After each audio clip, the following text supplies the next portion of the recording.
Bismillahirrahmanirrahim. Assalamualaikum warahmatullahi wabarakatuh. Alhamdulillahi ala ihsani wa syukru lahu ala taufiqihi wa amtinani.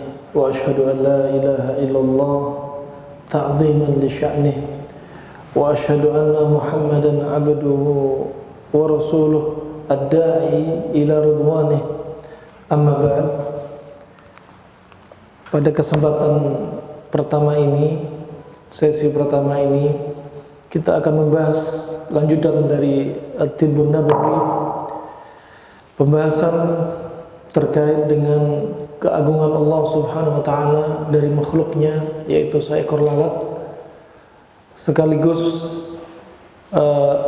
yang ada pada lalat berupa Tibbun Nabawi, pengobatan ala Nabi sallallahu alaihi wasallam. Sebelum masuk dalam pembahasan materi kita, mungkin kita perlu tahu tentang profilnya makhluk Allah yang namanya lalat. Makhluk Allah Subhanahu wa Ta'ala yang dia itu hina di hadapan manusia, tapi dia mulia dengan keajaiban-keajaibannya. Berbeda dengan babi yang dia hina memang zatnya karena najisnya. Walaupun lalat tinggal di tempat yang kotor, tapi dia mulia. Dia bahkan mempunyai benteng pertahanan diri. Satu sayapnya merupakan atau membawa penyakit, dan satu sayap yang lainnya membawa penawarnya, obatnya. Dan ini mencocoki apa yang Rasulullah SAW sampaikan, ma anzalallahu da'an illa anzalallahu syifaan. Allah nggak akan menurunkan penyakit kecuali Allah pasti turunkan obatnya pula. Dan obat tidak akan jauh dari penyakit. Seperti lalat, satu sayap membawa penyakit, yang satunya membawa penawarnya. Satu membawa penyakit, satu membawa penawarnya. Dan begitu pula sebagaimana kita telah lalui, ya, mungkin kita tahu tentang kacang misalnya yang terkandung padanya kolesterol, ternyata kulit arinya sebagai penawarnya.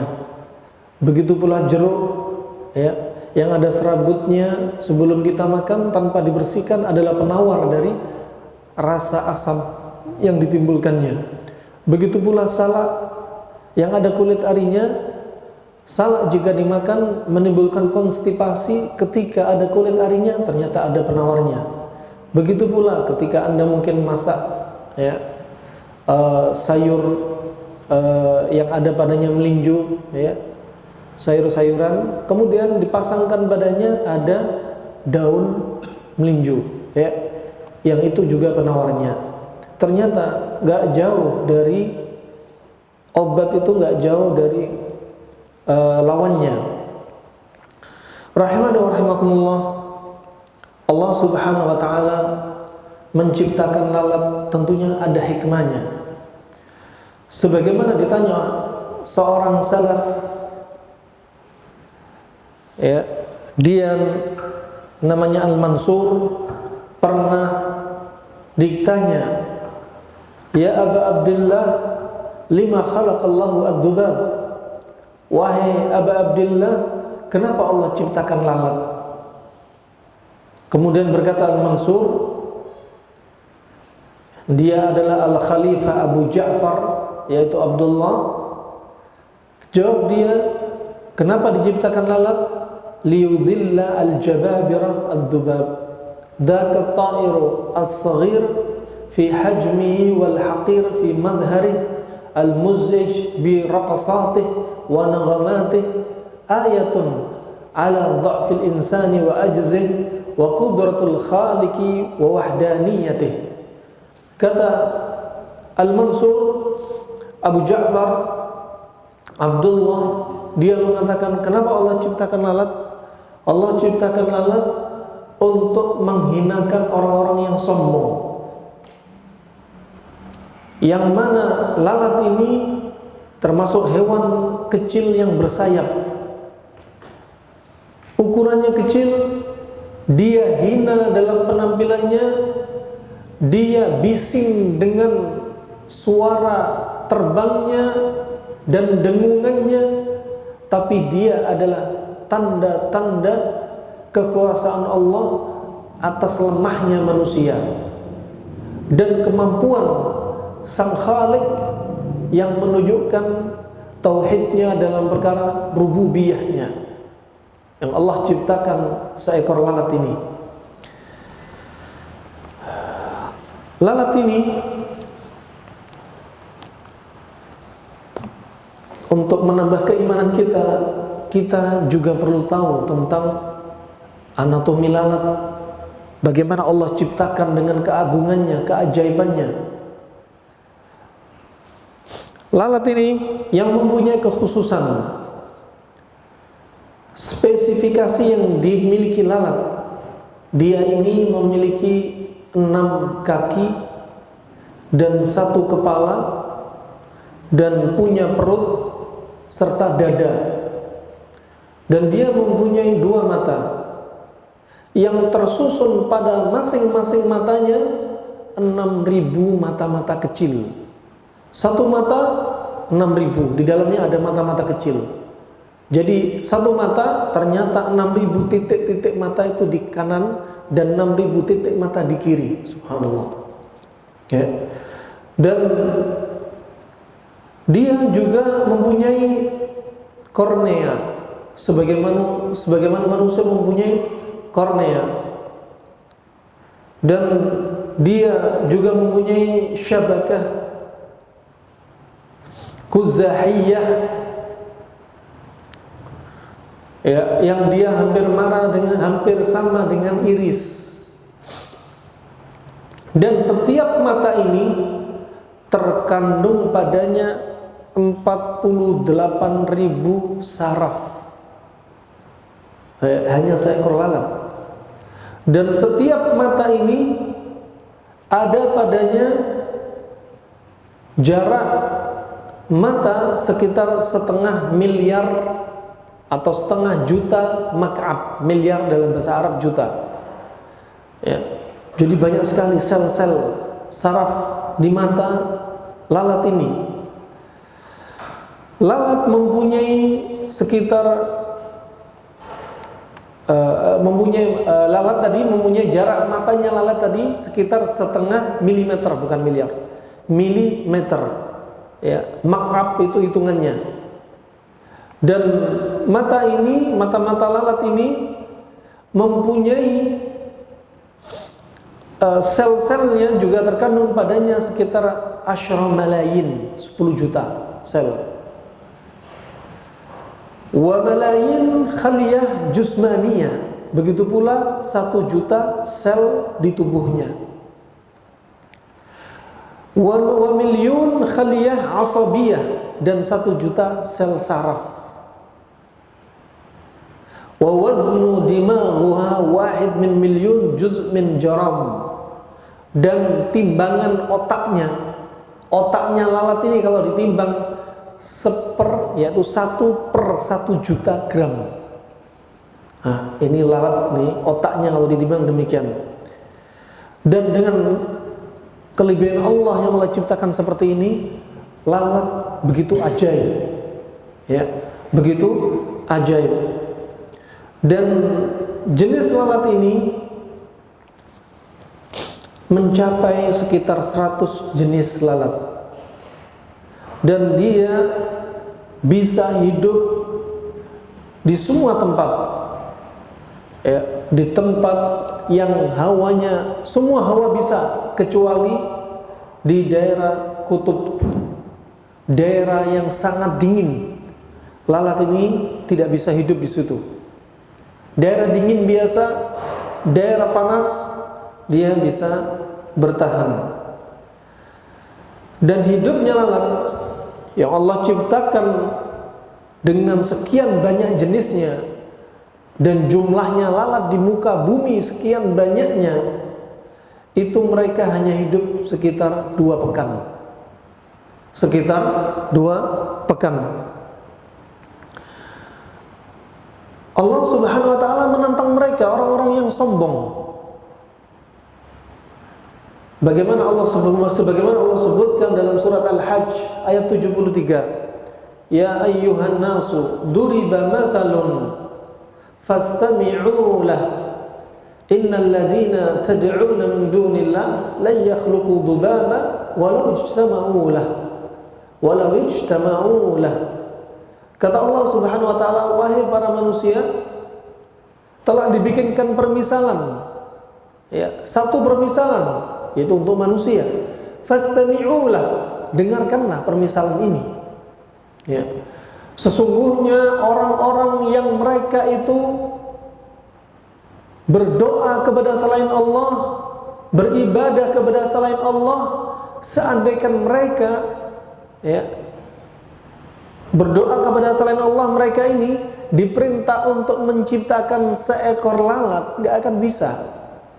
Walaupun seandainya mereka itu dikumpulkan dari zamannya Adam alaihissalam sampai manusia di hari kiamat, nggak akan bisa menciptakan hanya seekor lalat yang tinggal di tempat kotor, yang penampakannya menjijikkan, yang membawa belatung-belatung, membawa bakteri yang sangat banyak. Tetapi manusia nggak bisa menciptakan. Seandainya mereka bisa menciptakan robot, mereka itu ada batasan kapan baterainya akan habis. Berbeda dengan ruh yang ditiupkan kepada lalat ini. Dan terkait dengan lalat, seseorang hamba Allah Subhanahu wa ta'ala saja bisa masuk neraka gara-gara lalat, dan bisa masuk surga gara-gara lalat yang hina. Ternyata bisa menentukan manusia masuk surga dan masuk neraka gara-gara seekor lalat. Sebagaimana dalam hadis mauquf yang disahihkan oleh Syekh Al-Albani rahimahullah dari Salman, bahwasanya yang diriwayatkan Imam Ahmad ini dalam kitab Az-Zuhud, tatkala ada seorang laki-laki, 2 orang laki-laki yang mereka melewati perkampungan, mereka melewati satu kaum, yang kaum ini tidaklah membolehkan orang yang lewat kecuali harus mempersembahkan untuk berhala. Berhala siapa? Kaum tersebut. Sedangkan jalan yang ada di kaum ini adalah jalan satu-satunya, sehingga harus lewati kaum ini. Ya. Kemudian sebagaimana sabda beliau sallallahu alaihi wasallam, dakhala rajulun al-jannata fi dhubabin wa dakhala an-nar rajulun fi dhubabin. Seorang lelaki masuk surga karena seekor lalat, dan seorang laki-laki masuk neraka karena juga seekor lalat. Kemudian para sahabat bertanya, "Kaifa yakunu dzalika ya Rasulullah?" Kok bisa demikian ya Rasulullah? Ya. Karena apa? Mereka berdua ini gak akan diperbolehkan melewati kaum kecuali jika mempersembahkan seekor lalat. Berkata kaum ini kepada mereka berdua, berkata kepada salah satunya, "Qarrib," dekatkan, persembahkan sesembahan untuk berhala. Ya. Kemudian orang ini menjawab, orang yang lewat ini, satu orang ini, "Laisa indi syai'," aku nggak punya apa-apa. Faqal, kemudian kaum ini berkata, "Qarrib walau dubaban," persembahkanlah untuk Allah walaupun hanya seekor lalat saja, hanya seekor lalat. Kemudian dia persembahkan untuk berhala ini seekor lalat, dan dia dibiarkan untuk lewat. Fakhallu sabila, dibiarkan dia lewat kaum tersebut. Maka orang ini yang dibiarkan lewat, yang mempersembahkan untuk Allah seekor lalat, dakhalan nar, masuk neraka. Hanya seekor lalat, karena seekor lalat. Dan yang satu lagi dikatakan, ya, qarrib, dekatkanlah atau persembahkanlah untuk Allah walau dubaban, walaupun seekor lalat. Kemudian dia jawab, ma kuntu liuqarriba li ahadin syai'a dunallah azza wa jal. Aku tidak pernah mempersembahkan untuk selain Allah dengan sesuatu pun. Ya. Kemudian kaum tersebut, sebagaimana disebutkan Rasulullah memerintahkan kepada orang ini, yaitu kaum ini, fadarabu unuqah. Kemudian mereka, kaum ini rame-rame memenggal kepala satu orang ini yang tidak mau mempersembahkan untuk Allah walaupun seekor lalat. Fadakhalal jannah. Dengan ini dia akhirnya masuk surga. Rahmani wa rahimakumullah. Lalat ini yang memiliki banyak keistimewaan, ya, bahkan yang akan kita sebutkan dari pembahasan ini, dari petunjuk Nabi SAW terkait dengan lalat. Ibnu Qayyim rahimahullah dalam kitabnya Zadul Ma'ad menjadikan bab fi hadi sallallahu alaihi wasallam, faslun fi hadi sallallahu alaihi wasallam fi islahi ta'am alladhi yaqa'u fihi ad-dhubab wa irshaduhu aw irshadihi ila daf'i madarratis sumumi bi addadiha. Kata Ibnu Qayyim, fasl, bab, yaitu petunjuk Nabi sallallahu alaihi wasallam untuk mengobati makanan atau membersihkan makanan, menetralkan makanan yang telah terjatuh padanya lalat. Dan petunjuk Nabi sallallahu alaihi wasallam untuk menawarkan, untuk menangkal bahaya dari racun lalat, ya.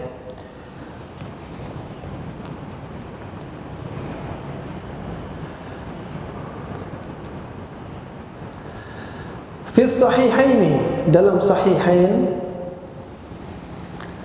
bahwasanya dari hadis Abi Hurairah, Rasulullah telah bersabda, "Idza waqa'a ad-dubabu fi ina'i ahadikum famquluhu fa inna fi ahadi janahaihi da'an wa fil akhari shifaan." Jika lalat telah jatuh di bejana salah satu dari kalian, bejana tempat air minum, maka famqulu, maka cepat celupkan, karena pada satu sayap itu penyakit dan sayap lainnya itu terkandung padanya obat, terkandung padanya obat. Dalam hadis ini banyak faedah yang akan kita kutip. Yang pertama, bahwasanya dalam hadis yang lainnya, idza waqa'a syarabu ahadikum falyaqmizhu thumma liyanza'hu fa inna fi ihda janaihi, ya, fi ihda janahaihi da'an wal ukhra shifaan. Hadis yang lainnya, jikalau lalat masuk dalam salah satu air minum kalian, maka celupkanlah dia, kemudian cabut, habis dicelup dicabut, karena pada satu sayapnya itu penyakit dan satu sayapnya itu padanya obat.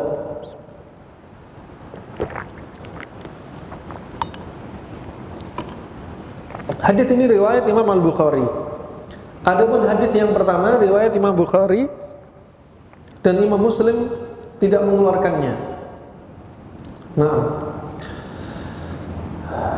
perlu Anda pahami, ya. Coba kita perhatikan satu demi satu kalimat Rasulullah sallallahu alaihi wasallam. Idza waqa'a ad-dubabu fi ina'i ahadikum, jika lalat masuk dalam bejana minum kalian, lihat kalimat berikutnya apa? Famqulu. Dalam lafaz yang lainnya falyaqmizhu. Kalau orang belajar bahasa Arab, ya, dia akan memikirkan bahwasanya dalam kalimat Rasulullah itu ada makna, tata cara, kaifiyah, bagaimana kita menerapi minuman yang kena racunnya lalat dengan lalat itu sendiri. Ya. Coba perhatikan famkulu, huruf fa di sini. Yang punya kitab silakan dilihat. Huruf fa, famkulu. Fa di situ memberikan makna sur'ah. Memberikan makna apa? Cepat. Famkulu artinya apa? Celupkan. Kalau ada fa-nya bukan hanya celupkan, cepet-cepet celupin. Ya, jangan dibiarin nyelup lalat diketawain, ya. Kemudian dibiarin dulu, jangan. Tapi celupin, kemudian apa? Tsumma liyanzahu, kemudian lepas buang. Ya, itu tata caranya. Pengobatan Nabi dari sayap lalat yang beracun, penawarnya dengan apa? Cepat dicelupin, jangan lambat-lambat, ya, cepat dicelupin. Kemudian adapun kalimat tsumma, kalau tsumma itu memberikan makna apa? Tarahi wal butu', memberikan makna lambat dan pelan. Kalau seandainya Rasulullah pakai cara lambat, pasti hadis ini bunyinya idza waqa'a ad-dubabu fi ina'i ahadikum tsumma qulu, pakai tsumma. Ya, tapi Rasulullah enggak pakai tsumma, pakai fa, famqulu, menunjukkan apa? Segera, dipercepat. Ini tata caranya pengobatan Nabi, ya. Kenapa demikian? Karena ini terkait dengan permukaan cairan yang ada. Kenapa? Kalau minumannya cair seperti air teh, susu, air madu, air minum yang model cair kayak gini, kalau lalat masuk sedang minumannya cair, apa yang terjadi? Bakteri cepat nyebar. Kalau bakteri cepat nyebar, cepat celupin, biar penawarnya juga cepat nyebar. Lain kalau jatuhnya misalkan ke dalam bubur ayam, ya. Nyebarnya nggak kayak seperti air, ya, karena dia nggak, wujudnya nggak cair, lambat, ya. Nah, itu hikmahnya. Oleh karena itu Rasulullah pakai kalimat fa, pakai huruf fa, famqulu, ya, untuk menunjukkan itu tata cara. Kalau orang nggak belajar bahasa Arab, tata cara ini nggak akan difahami, ya. Makanya Rasulullah pilih kalimat famqulu. Ya, setelah dimasukin kemudian apa? Tsumma liyanzi'hu, kemudian baru diambil, dibuang. Ya, jangan dicelupin terus dibiarin diminum sak lalatnya, jangan. Celupin, cepat buang, ya. Nah, itu untuk menawarkan bakteri, untuk menawarkan jamur-jamur yang terkandung di dalam tubuh lalat atau sayap lalat. Kenapa? Karena satu sayap lainnya itu terkandung padanya antibiotik alami, mudadah al-hajawiyah, antibiotik yang alami, terkandung padanya obat, terkandung padanya kesembuhan yang Allah jadikan padanya sebab kesembuhan, ya. Yang mana bakteri yang ada di sayap lalat setelah diteliti oleh orang-orang laborat, berapa bakterinya? 500 juta bakteri. Subhanallah. 500 juta bakteri. Ya. Nah, kalau ada lalat masuk, nggak pakai cara ini, dibiarin, bakterinya akan ada sekitar di situ apa? 500 juta bakteri. Ya, sehingga pakai obat kimia, mau pakai metronidazol, mau pakai tetrasiklin, mau pakai amoksisilin, mau pakai, ya, obat-obat antibiotik yang lainnya, ya, mau pakai cefotaxim, mau dibom semua itu, ya, bisa jadi apa? Nggak sembuh-sembuh, bisa jadi yang bahaya livernya, bisa jadi yang bahaya ginjalnya. Coba kalau pakai sayap lalat, nggak ada efek samping. Celup saja gratis, tidak perlu beli obat di apotik, ya. Nah, rahimani wa rahimakumullah, demikian, ya. Ini keimanan seseorang mempengaruhi. Kalau ada seorang dokter nggak mengimani cara Nabi ini, nggak mengimani hadis Nabi ini, walaupun dia dokter Muslim, bisa kafir dari keluar dari millah, keluar dari keislaman dia. Satu syariat saja dilanggar, disangkal, keluar dari keislaman. Kenapa? Karena ini syariat. Ya, sebagaimana dikatakan Syekh Ibnu Baz, satu syariat Islam saja ditolak cukup bisa mengeluarkan dia dari keislaman. Ya. Jika dia tahu hadis Rasulullah tapi dia yajhadu, ya, dia ngelawan dengan keyakinan tentunya, maka itu bisa mengeluarkan seseorang dari keislaman. Bukan berarti bermudah-mudahan mengkafirkan seorang muslim, bukan. Tapi apa? Prinsip dalam Islam, manhaj dalam Islam, demikian diajarkan. Satu syariat dilanggar, melawan, maka bisa keluar dari keislaman. Ya. Kalau satu syariat dia belum siap menerapkan, katakan saya lalat, lihat lalat dimasukkan, dicelupin, gak tega, saya gak mau minum. Dia enak mengapa ya, gak usah diminum. Rasulullah apa? Gak minum, gak makan apa-apa yang gak Rasulullah suka, dan gak komen. Ya. Ketika ada lalat masuk, Anda gak mampu mempraktekkan sunnah ini, ya sudah, jangan dipraktekkan, jangan diminum pula. Ya. Tapi dengan syarat, jangan Anda menolak hadis Rasulullah. Ya, ini bedanya. Kalau menolak hadis, perbedaannya, kalau tadi nggak tega, nggak ngapa. Yang masalah bukan nggak tega, nolak syariat ajaran Rasulullah. Menolak letaknya di hati, keyakinan, yaitu jantung maksudnya. Terkait dengan keyakinan, maka bisa mengeluarkan seorang dari millah. Ya. Walaupun dia profesor, doktor, sebelumnya muslim, tapi kalau menolak ini bisa mengeluarkan dari keislaman. Sebaliknya, kita dapati di daerah Jawa Tengah, 2 orang, satu siswa, satu siswi yang bukan profesor, bukan dokter, ya, bukan julukan macam-macam, cuma lulusan, cuma masih sekolah SMA sekitar kelas 2, dia berhasil menemukan obat diare, baik karena bakteri Shigella, amibia, kolera, pakai apa? Pakai sayap lalat. Jadi siswa-siswi ini menggunakan sayap lalat sebagai obat. Dengan menyelupkan sayap lalat secepatnya, kemudian air hasil celupan ini ditaruh di tempat botol kecil dan dijual. Jadi obat, ya. Jadi obat.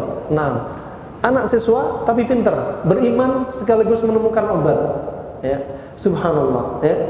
Dan apa yang diajarkan Rasulullah pasti ada di situ hikmah yang sangat besar, hikmah yang agung. Allah menciptakan lalat enggak sekonyong-konyong begitu saja, ada hikmahnya. Rahimani wa rahimakumullah, 500 juta bakteri ini ternyata mampu dikalahkan dengan satu celupan sayap lalat yang lainnya.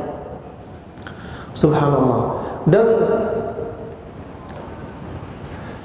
perintah Nabi SAW ketika memerintahkan untuk menyelupkan dengan cepat, apa rahasianya? Coba Rasulullah katakan, "Falyakmizhu."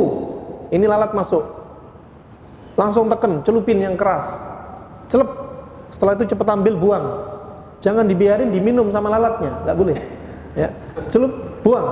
Setelah itu minum. Yang nggak tega nggak apa-apa, nggak maksa. Ya, yang penting jangan menolak syariat. Dan ini karena ketika dicelupkan dengan cepat, falyakmisu, celupkan cepat, kemudian buang, apa rahasianya?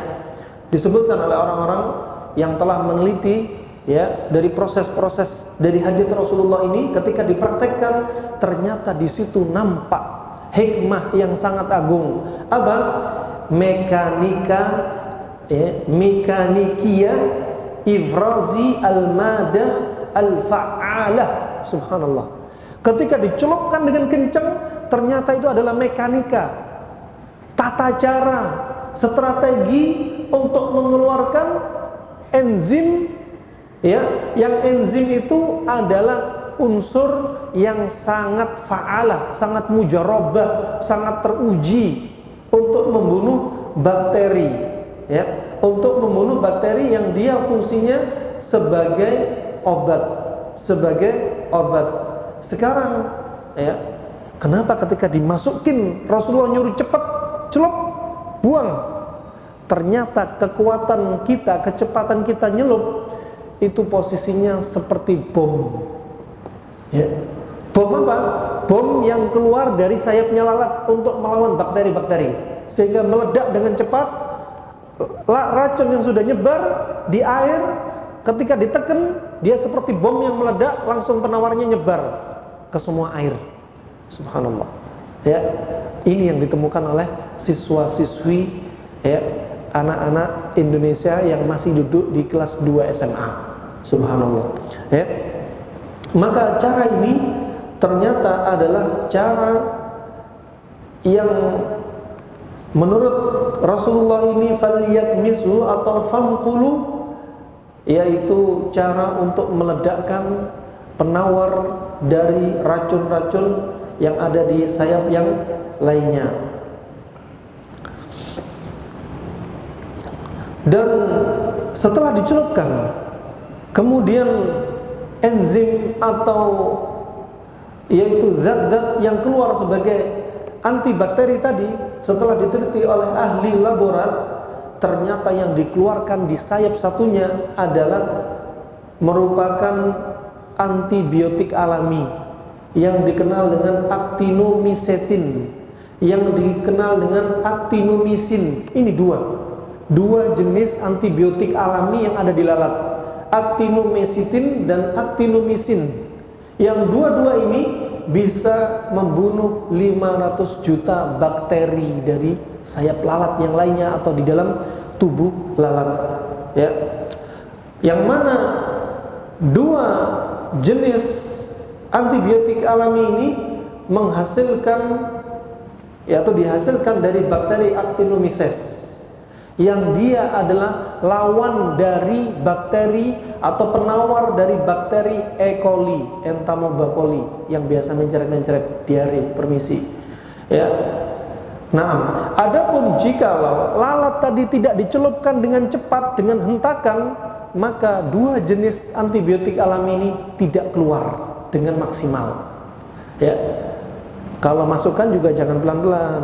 Ya, kayak orang misalkan lemah, lalat gitu, jangan, celup yang kuat biar terhentak seperti ledakan bom. Itu yang disebutkan oleh ahli laborat rahimani wa rahimakumullah.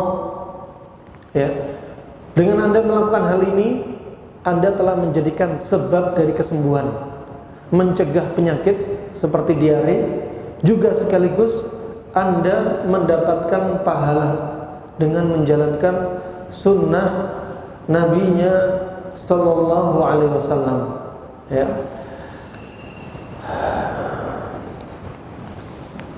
Bahkan dikatakan oleh seorang profesor doktor, ya, namanya Jiwan Al-Fariz, ya, yang dia ini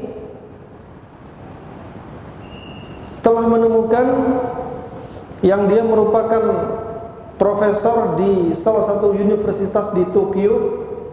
Dia mengatakan setelah meneliti seekor lalat, dia mengatakan bahwasannya setelah proses penyaringan dari air lalat, air yang telah dimasuki lalat kemudian dimasukkan padanya, lalat dicelupkan, ya. Kemudian dia menyimpulkan, ya, dia menyimpulkan, kata dia apa? Nanti, ya, akan muncul, kita akan menyaksikan obat yang sangat manjur, yang obat itu dari penyakit-penyakit disembuhkan dengan perantara apa-apa yang keluar dari lalat. Subhanallah. Nanti, zaman nanti, kata dia, akan muncul, kita akan menyaksikan bahwasanya, ya, ada beberapa penyakit-penyakit yang disembuhkan melalui lalat. Subhanallah. Ini profesor dokter di Tokyo, ya, yang dia melihat hadis ini ternyata mempunyai korelasi dengan apa? Dengan ilmu pengobatan. Nah, rahimani wa rahimakumullah, demikian lalat hina, hinggap di tempat jorok, permisi.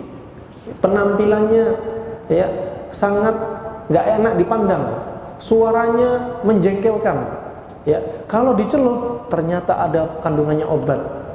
Babi yang begitu besarnya ketika diolah jadi mahal, dicelup nggak jadi obat. Ya. Malah mandinya di tempat-tempat jorok, tempat-tempat kotor, ya. Cacing-cacingnya yang menakutkan, cacingnya disebutkan punya tanduk, mampu menembus jantung, mampu menembus usus, ya. Allah jika mengharamkan sesuatu pasti ada hikmah untuk manusia, dan Allah jika menghalalkan sesuatu juga ada hikmah untuk manusia. Nah, kemudian kata Ibnu Qayyim rahimahullah, dalam hadis ini ada dua perkara, amrun fikhiyun wa amrun tibbiyun. Perkara fikih, ilmu fikih, dan perkara tibbi, ilmu kedokteran. Saya tambah, bahkan perkara akidah sudah kita sampaikan. Karena ada orang kaum muslimin ternyata gak percaya dengan ini terkait dengan akidah. Walaupun dokter, profesor dokter muslim, tapi dia akidah dia gak mempercayai hadis ini, maka bisa mengeluarkan seseorang dari keislaman. Maka hati-hati, bukan hanya fikih, bukan hanya masalah kedokteran, bahkan masalah akidah, ya. Bahkan orang yang nyembelih lalat, mempersembahkan lalat untuk berhala juga demikian, bisa masuk neraka, bisa masuk neraka. Naam.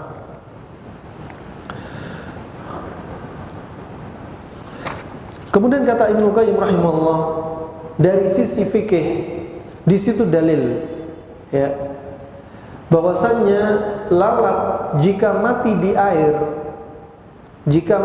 air, ya, lalat tersebut tidaklah menajiskan, enggaklah najis, ya. Dan ini adalah perkataan jumhur ulama, dan tidak diketahui satu orang salaf pun menyelisih pendapat ini, ya, menyelisih pendapat ini. Dalilnya apa? Nabi SAW merintah, ya, amara bimaqlih, Nabi memerintah cepat celupin, ya, karena lalat kalau sudah jatuh biasanya mati, ya. Walaupun mati langsung dicelupin, walaupun alatnya sudah tewas tetap dicelupin. Ya, seandainya najis nggak akan diminum tuh air, ya, nggak akan diminum itu air, ya. Permisi, ya, sekarang lalat, permisi, sampai kadang perutnya lalat, pernah lihat nggak perutnya lalat warnanya kuning? Pernah lihat nggak? Nggak pernah lihat, ya. Ternyata lalat ini hinggapnya, permisi, di najis kotoran manusia, sehingga permisi, ya, akramakumullah, agak jorok dikit, kalau dipukul baunya itu ya bau seperti kotoran manusia. Apakah ini najis? Ya, seandainya dia najis, ya, karena pukulan tadi kemudian pecah isi perutnya, ini nggak membatalkan wudhu. Ini najis muyassar, ya, najis yang ringan. Seperti tatkala Anda kalau punya was-was yang sangat besar, naik motor ada air comberan, naik motor nyiprat. Kalau orang punya was-was, sudah mau wudhu 10 kali mungkin, ya.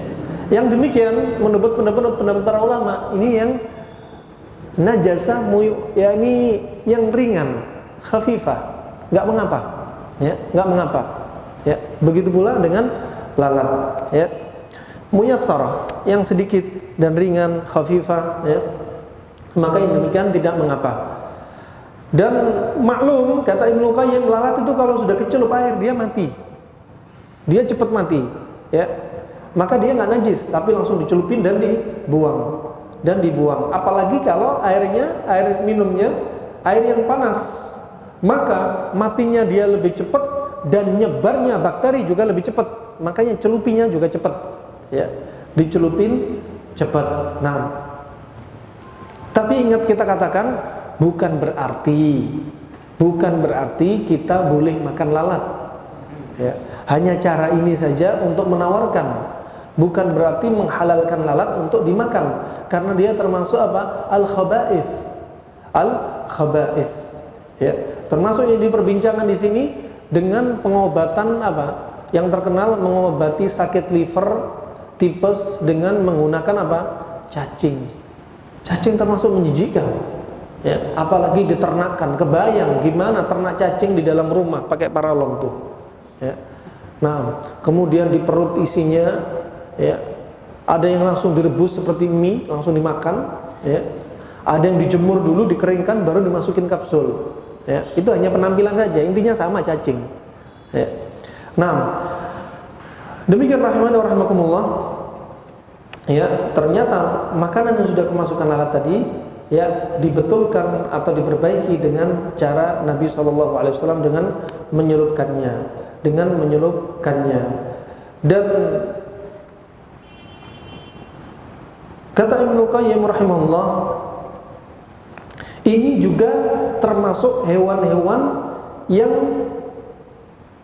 gak punya darah. Sama seperti apa? Seperti nahlah, tawon, zambur. Zambur itu tawon das kalau orang Jawa. Ya, tawon das apa bahasa Indonesianya? Kalau nyengat kepala itu langsung seperti ketumbian putih, ya. Itu saking ini dahsyatnya. Ini menunjukkan apa? Seperti pula ankabut, al-ankabut, laba-laba. Ini semua tidaklah menajiskan. Allah Subhanahu wa taala banyak menyebutkan hewan-hewan yang hina menurut manusia di dalam Al-Qur'an untuk apa? Untuk menghinakan orang-orang yang sombong. Ya, Allah sebutkan di dalam Al-Qur'an difda, kata. Juga disebutkan ijl, baqarah, ya. Juga disebutkan apa di situ? Anak sapi, juga disebutkan monyet, al-qird, juga disebutkan qomel itu kutu, ya. Kemudian juga disebutkan anjing, juga disebutkan ma'iz, ya, hudhud, kemudian binatang buas, kemudian burung gagak. Untuk apa? Menghinakan mereka semua.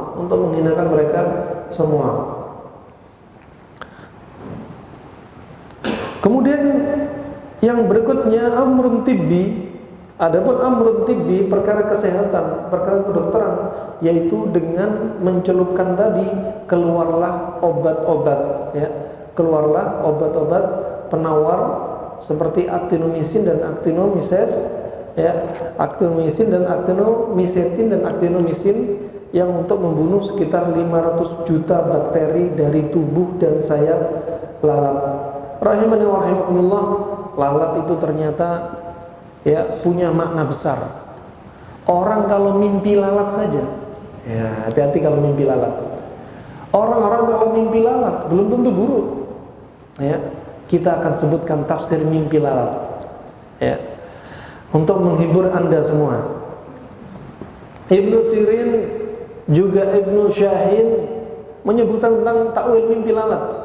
Kalau ada orang mimpi dia makan lalat, ya, mimpi makan lalat, ya, apa artinya? Artinya dia telah bekerja dari harta hasil uang haram, makan lalat, ya. Kemudian dia mimpi bahwasannya dia bersama gerombolan lalat, ya. Dia berdiri bersama gerombolan lalat yang sangat banyak. Maka artinya adalah amalan-amalan dia itu adalah perbuatan pekerjaan yang penuh dengan syubhat. Bisa jadi haram di sekitar dia lalat banyak berterbangan, ya.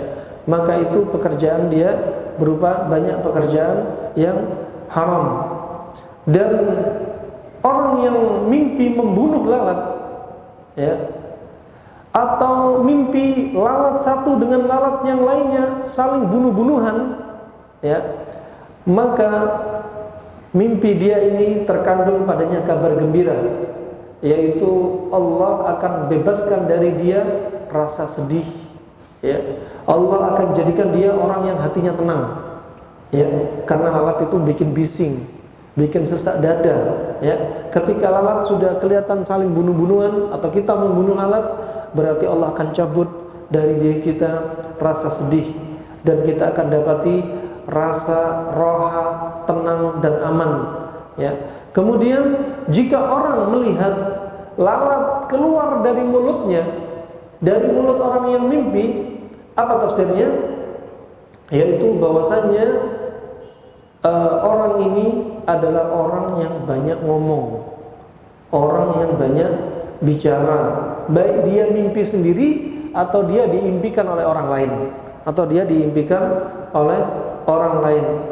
Adapun jika lalat keluar dari bibirnya, dari mulutnya orang yang sakit, maka mimpi tersebut adalah gambar gembira bahwasanya Allah akan sembuhkan penyakit dia dan Allah akan jauhkan dia dari perbuatan maksiat dan dosa-dosa. Ya. Ada baiknya, ada buruknya dari mimpi. Itu sebagian tafsir mimpi tentang lalat. Kemudian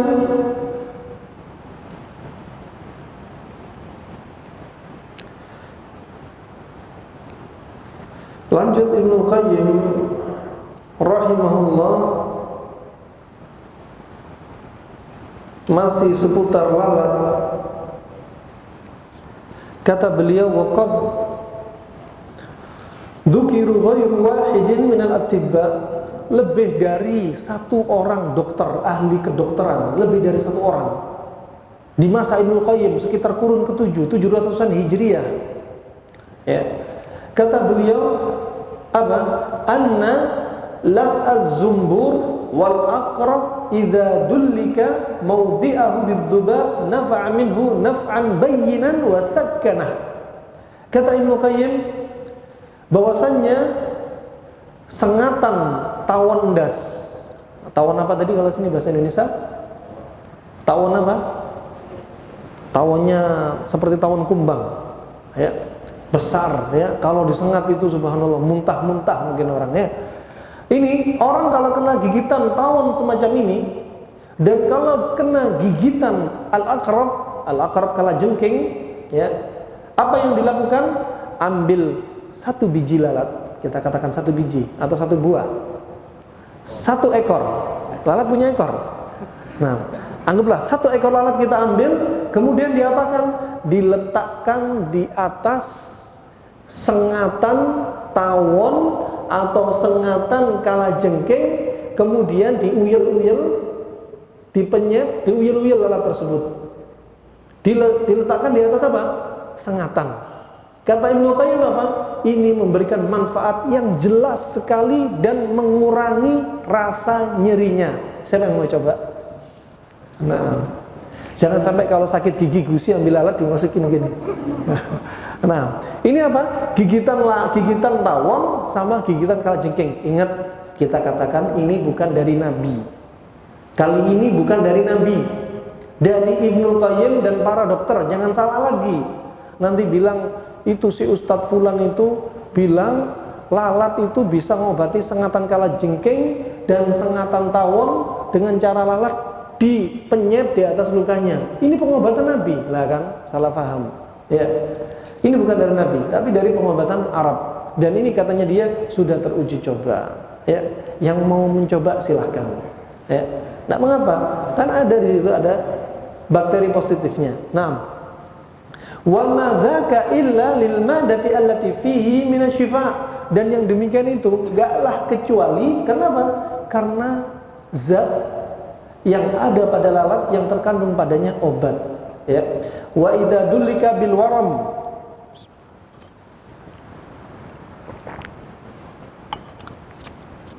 dan jikalau dipijitkan ya, ditumbuk ya pada daerah yang bengkak, alladhi yakhruju fi sya'ril 'ain ya, al-musamma sya'rah ba'da qat'ir ru'usid dubab abra'ah.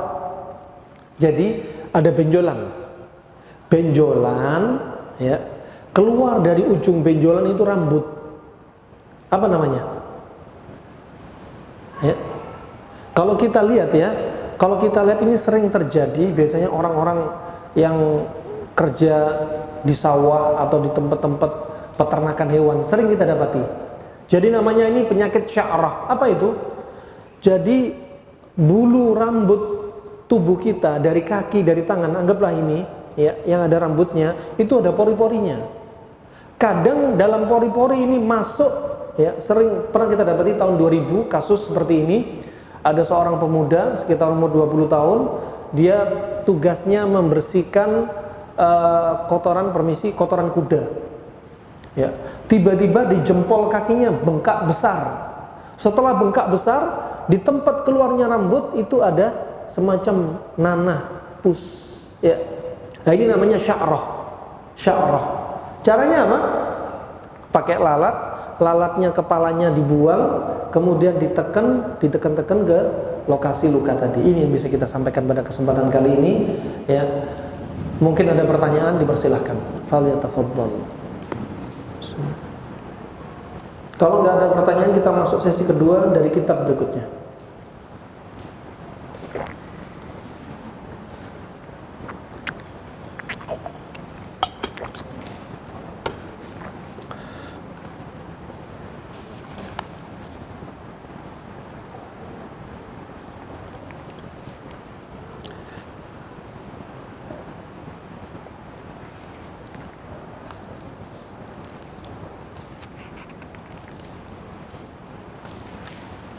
Ada pertanyaan, mungkin bisa diambil.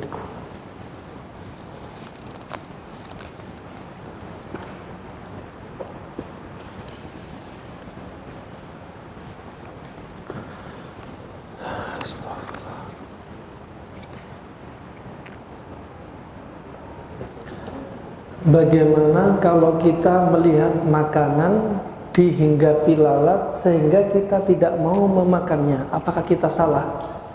Termasuk prinsip Rasulullah. Rasulullah itu tidak makan makanan yang dia tidak sukai.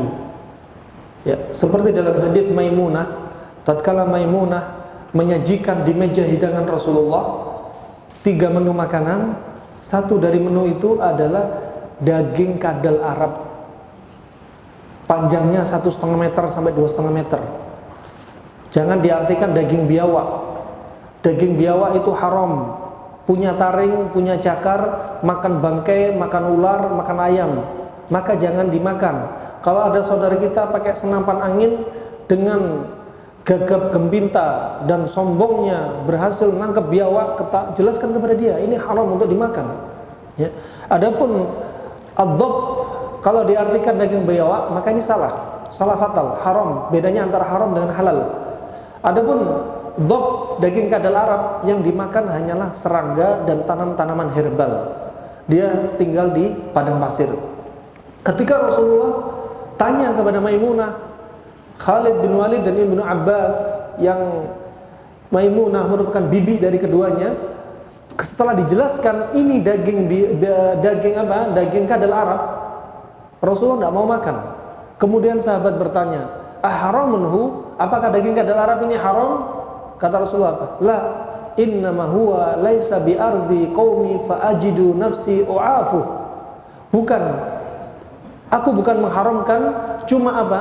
Cuma ini enggak ada makanan ini dalam menu kaumku dan aku menjaga diriku dari makanan ini. Sehingga Rasulullah enggak mau makan. Berarti apa? Rasulullah enggak makan makanan yang dia enggak selera. Ya. Kalau enggak selera, apa? Sebagaimana hadis Abu Hurairah, inishtaha akala wa illa taraka. Kalau dia senang langsung makan, kalau nggak senang ditinggalkan. Kemudian kalau ada lalat sudah masuk di situ, Anda nggak senang, ya sudah, nggak dosa bagi Anda. Ya, nggak usah dimakan. Ya, masih ada kucing, masih ada kambing, ya, masih ada ayam, nggak mengapa. Atau masih ada suami Anda yang tega untuk makan, kasihkan suami Anda. Kalau ada Anda mendapat istri Anda masih tega makan bekasnya yang ada lalat di situ, silakan. Sambil mempraktekkan sunnah. Cacing bolehkah untuk obat? Kita katakan tidak boleh. Dari sisi apa? Ini termasuk apa? Minal khaba'ith. Ya, minal khaba'ith, termasuk yang menjijikkan. Tidak diperbolehkan. Mau cacing atau minyak cacing, ya, tidak diperbolehkan. Bila minyak dimasukkan ke coak, bagaimana hukumnya? Dimasukkan atau dimasuki? Bentar, bila minyak dimasukkan ke coak, bagaimana hukumnya? Ini sengaja berarti kan? Kalau dimasukkan kan sengaja, ini ada minyak goreng, ini ke coak, masukin. Ya. Tapi kalau ada minyak dimasuki, nah ini ke coaknya yang aktif, dia sebagai subjek. Ya. Nah, yang benar gimana Bu? Kayaknya maksudnya itu ya, dimasuki ya. Ya. Dimasukkan. Kemasukan, ya. Baik. Karena asal hukumnya kita memahami lafadznya, tapi lafadznya ternyata salah. Ya, berarti dikoreksi. Jika ada minyak kemasukan ke coak, dibuang aja.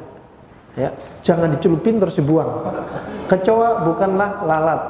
Ya, kecoa banyak bakteri. Ya, sering kita dapati kasus orang-orang yang kerja di kapal laut tiba-tiba pipinya bengkak, matanya bengkak.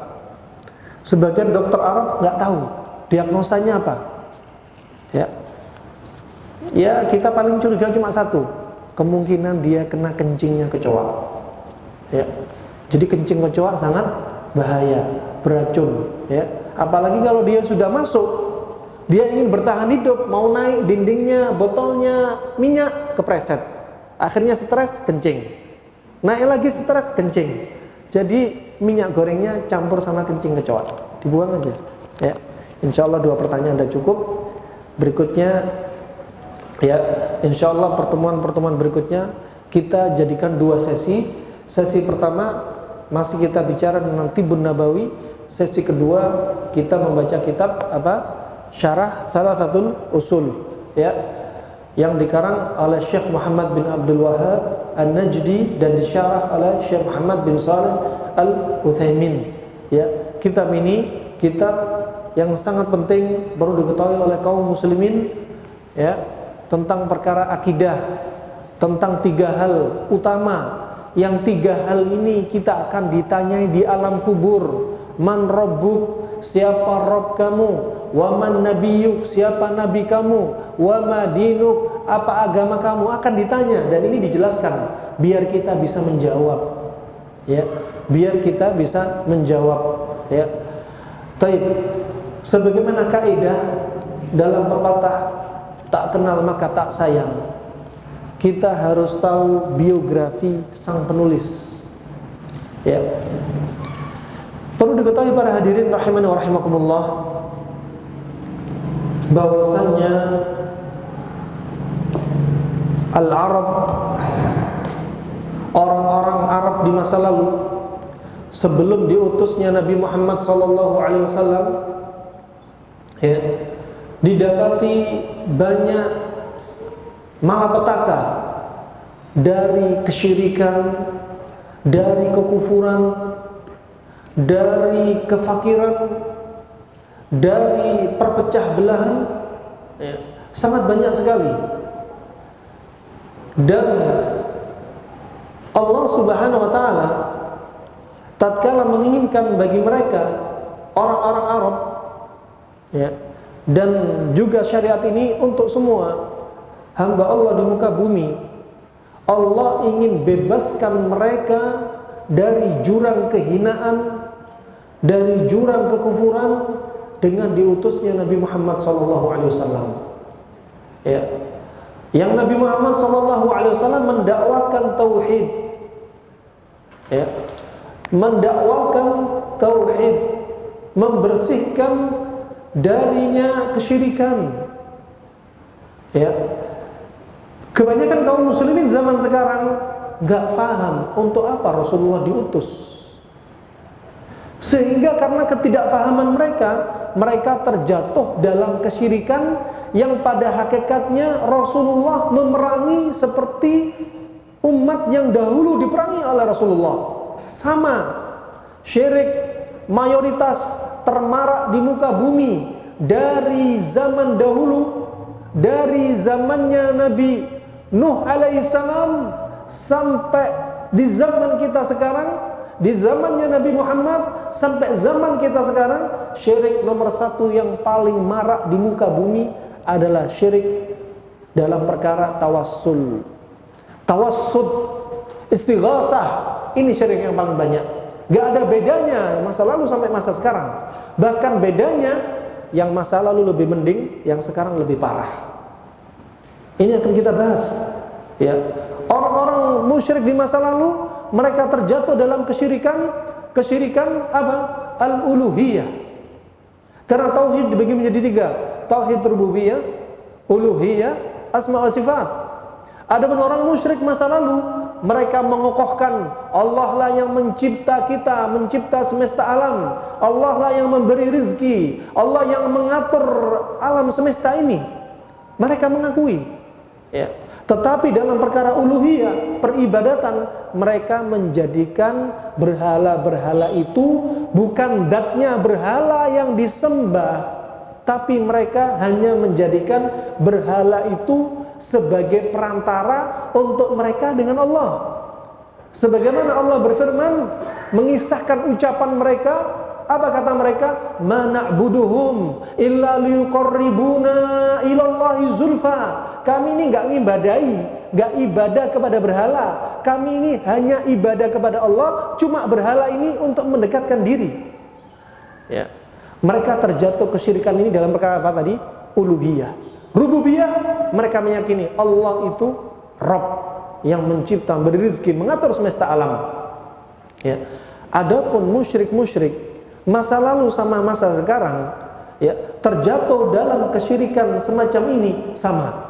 Dahulu pakai berhala, sekarang pakai kuburan. Baik pakai sonam, pakai ausan.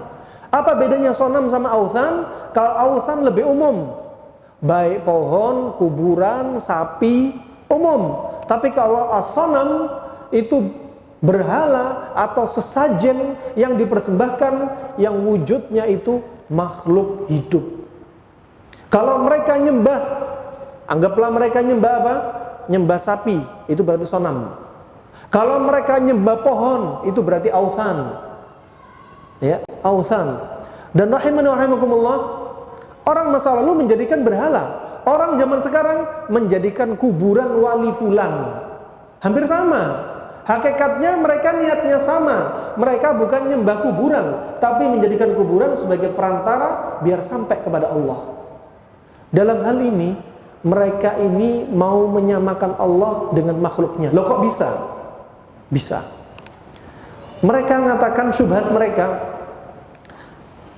orang kita kalau mau kirim surat, misalkan saya mau kirim surat ke Akh Yusuf, kalau kirim surat saya harus pakai perangko. Perangko inilah perantara, kedudukannya seperti berhala, kedudukannya seperti kuburan wali fulan. Sebagai perantara, biar apa? Biar cepat sampai. Kalau surat nggak pakai perangko, nggak sampai-sampai. Ya. Kemudian syubhat yang berikutnya, kalau kita mau ke presiden mengeluhkan keluhan daerah Tanah Kusir sini ada masalah, Tanah Kusir perlu perbaikan, ada masalah peperangan di antara para pemuda misalkan, ya, presiden harus tahu. Kalau tahu lapor kepada presiden langsung mungkin nggak keterima. Kita butuh ajudannya presiden, biar berita keluhan kita nyampe kepada presiden. Ajudanlah ini sebagai wasilah, sebagai wasithah, sebagai perantara. Berarti apa? Mereka mau nyamakan Allah sama makhluk. Allah itu nggak butuh perantara. Allah nggak butuh perantara. Ini rahimahullah, syirik yang paling banyak. Ya. Perbedaan kedua, musyrik masa lalu tadi apa? Terjatuh dalam masalah rububiyah apa uluhiyah? Uluhiyah. Ya. Ini bedanya masih satu ya, masih satu. Kalau musyrik sekarang uluhiyah terjadi, rububiyah juga terjadi. Lebih parah dari musyrik masa lalu. Ya. Musyrik sekarang, ya, mereka ini bahkan mengatakan yang memberikan rizki itu wali fulan, yang mengatur perputaran bumi, kutub utara, kutub selatan itu adalah Syekh Badawi. Syuf. Ini syirik uluhiyah apa rububiyah? Rububiyah. Musyrik masa lalu nggak sampai seperti ini. Musyrik sekarang dalam perkara rububiyah saja terjadi padanya kesyirikan. Ya. Yang memberikan rezeki itu siapa? Termasuk tauhid uluhiyah atau rububiyah seperti ini? Uluhiyah atau rububiyah? Rububiyah. Terjadi di Hadramaut, 150 meter dari tempat tinggal kita ada sebuah kubah. Kubah Habib Wali Fulan. Kalau sudah 10 Muharram datang manusia dari penjuru dunia, termasuk yang paling banyak dari Indonesia datang. Kalau ada wanita nggak punya anak, antri menuju kubah ini, masuk ke dalam kubah, ke kuburan Habib Wali Fulan, kemudian permisi ya, kakinya mekangkang. Bahasa Indonesianya apa? Ngangkang, buka. Kaki kanan, ini kuburan, tengah kuburan, ini kaki kanan, ini kaki kiri, permisi, tanah kuburannya dimasukkan ke kemaluannya biar bisa mendatangkan anak. Syirik uluhiyah atau rububiyah? Rububiyah sekaligus uluhiyah. Ibadah ini bukan ibadah hakikatnya, ya. Kalau minta pertolongan kepada Allah tapi dipalingkan kepada selain Allah, ya. Rizki anak itu rububiyahnya Allah, tapi dia minta kepada kuburan. Terjadi para hadirin rahimani wa rahimakumullah. Perbedaan yang kedua, orang musyrik di masa lalu melakukan kesyirikan ketika mereka dalam keadaan apa? Riang gembira, dalam keadaan tenang, gak ada musibah. Tapi kalau dalam keadaan ketakutan, mereka memurnikan istighatsah kepada Allah semata. Falamma najjahum, ya, falamma raqibal fulk, ya, tatkala mereka ini mengendarai kapal laut, ya, da'allah rabbahum, mereka ini apa? Doa kepada Allah mukhlishina lahuddin, dalam keadaan apa? Ikhlas. Ketika perahu terombang-ambing, ya, ketika terombang-ambing, mereka apa? Nangis, doa kepada Allah semata, gak inget namanya berhala, gak inget, ya, hanya Allah, ya, ikhlas karena Allah. Ketika dalam keadaan terhimpit ingat sama Allah semata, ya. Falamma najjahum ilal barri, tatkala mereka ini diselamatkan ke daratan, mereka kembali lagi berbuat syirik, ya. Adapun orang musyrik di zaman sekarang, dalam keadaan kena musibah tambah parah syiriknya, dalam keadaan gak ada musibah juga syirik, ya. Ketika gak ada musibah, ya, jalan-jalan dikasih kembang-kembang, ya. Kemudian ada pepohonan dikasih sesajen, laut disembelihkan padanya kepala sapi. Ketika nggak ada musibah, ketika ada musibah tambah parah. Lombok yang terjadi padanya gempa bumi 1400 kali getaran berulang-ulang, ya. Apa yang mereka lakukan? Di bawah kaki Gunung Rinjani menyembelih kepala sapi, ya. Ketika di daerah Sulawesi, salah satu daerah terjadi banjir sampai jembatan itu patah, apa yang mereka lakukan? Nyembah-nyembah, ngadakan sesajen di jembatan. Ketika kena musibah, sudah Allah beri peringatan, dalam keadaan takut tambah berbuat syirik, ya. Kalau masa lalu enggak, berbuat syirik ketika dalam keadaan enggak ada musibah, ya. Perbedaannya ketiga, orang musyrik masa lalu seperti disebutkan Yaghutsa wa Ya'uqa wa Nasra, 5 orang soleh ini dibikin patung, ya, untuk apa? Biar mengingatkan mereka, ya. Kemudian akhirnya dijadikan mereka ini perantara. Asalnya mereka ini hanya apa? Untuk mengingatkan kita biar kita ini soleh, yaitu orang manusia di waktu itu soleh seperti patung ini. Tapi iblis dengan syubhatnya membisiki mereka, sembahlah patung ini, ya, untuk jadi perantara antara kalian dengan Allah. Akhirnya mereka nyembah, meleset dari tujuan pertama diciptakan patung, gambar-gambar, ya. Dan mereka yang terjatuh kesyirikan pada siapa? Gulu terhadap siapa? Orang soleh. Lah zaman sekarang orang gila, rambutnya gondrong, naik motor pakai celana pendek, dimintai doa. Yang gila di atas ranjang gambar pesawat, rebutan gambarnya pesawat. Ini subhanallah, ini kan berarti sama-sama gila, jeruk minum jeruk, ya.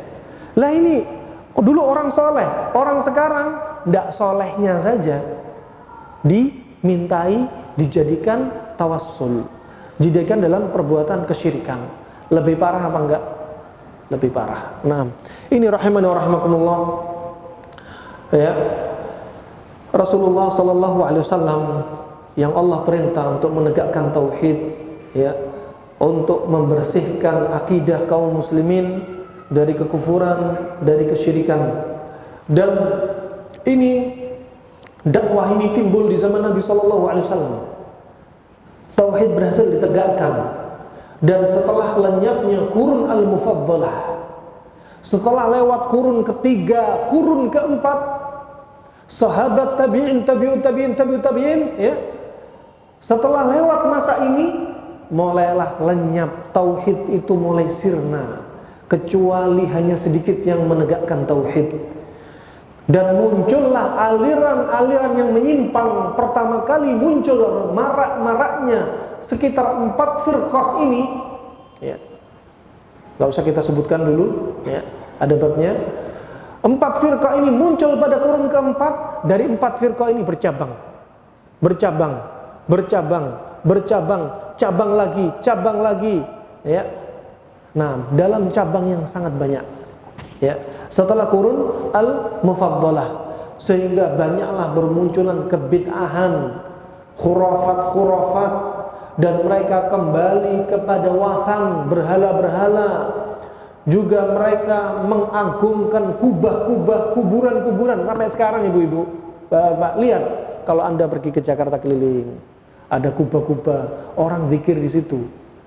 Ketika sholat 5 waktu masjidnya sepi, kubah di kuburan rame, subhanallah. Masjid berubah profesi, kubah kuburan berubah menjadi rame. Dan memalingkan ibadah kepada selain Allah itu adalah merupakan kesyirikan, ya, merupakan kesyirikan. Dan ini banyak sekali kaum muslimin yang lainnya ketika melihat hal ini, mereka berdiam diri. Orang yang menasehatkan, mendakwai saudara-saudara yang beribadah di atas kuburan, ya, mereka justru orang-orang yang paling diperangi di masa sekarang.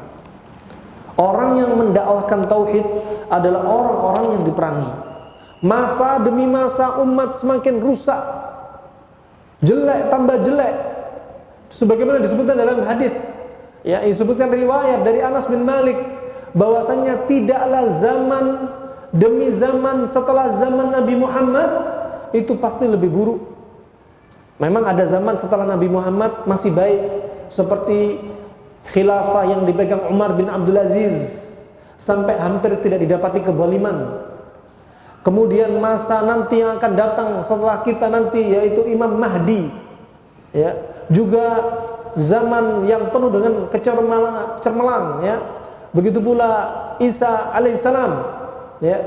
Dan pada hakikatnya sebenarnya zaman akan tambah buruk, kecuali yang Allah kecualikan, ya.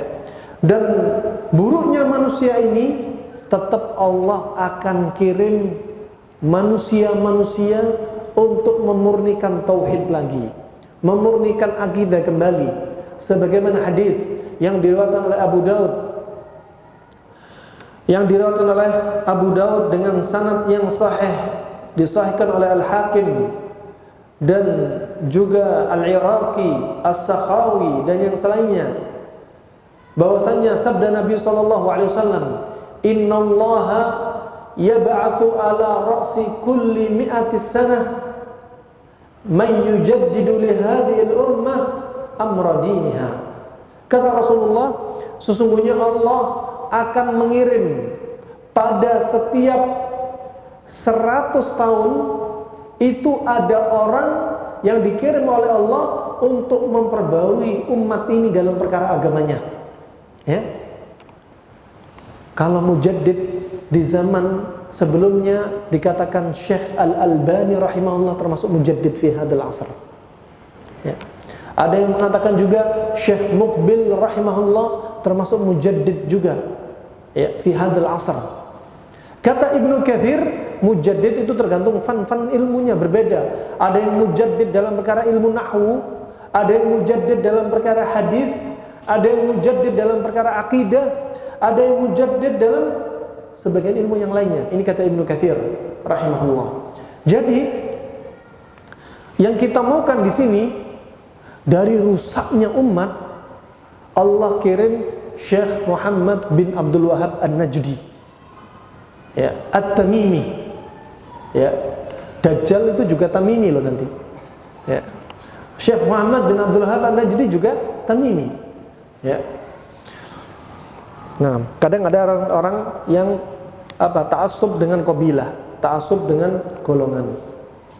Kemudian rahimani wa rahimakumullah, dan akan diutus. Dan Syekh Muhammad bin Abdul Wahhab An-Najdi adalah termasuk mujaddid di zamannya. Ya, membersihkan, meluruskan akidah tauhid ya umat yang waktu itu rusak. Ya, umat yang waktu itu rusak. Dan yang jadi masalah ya,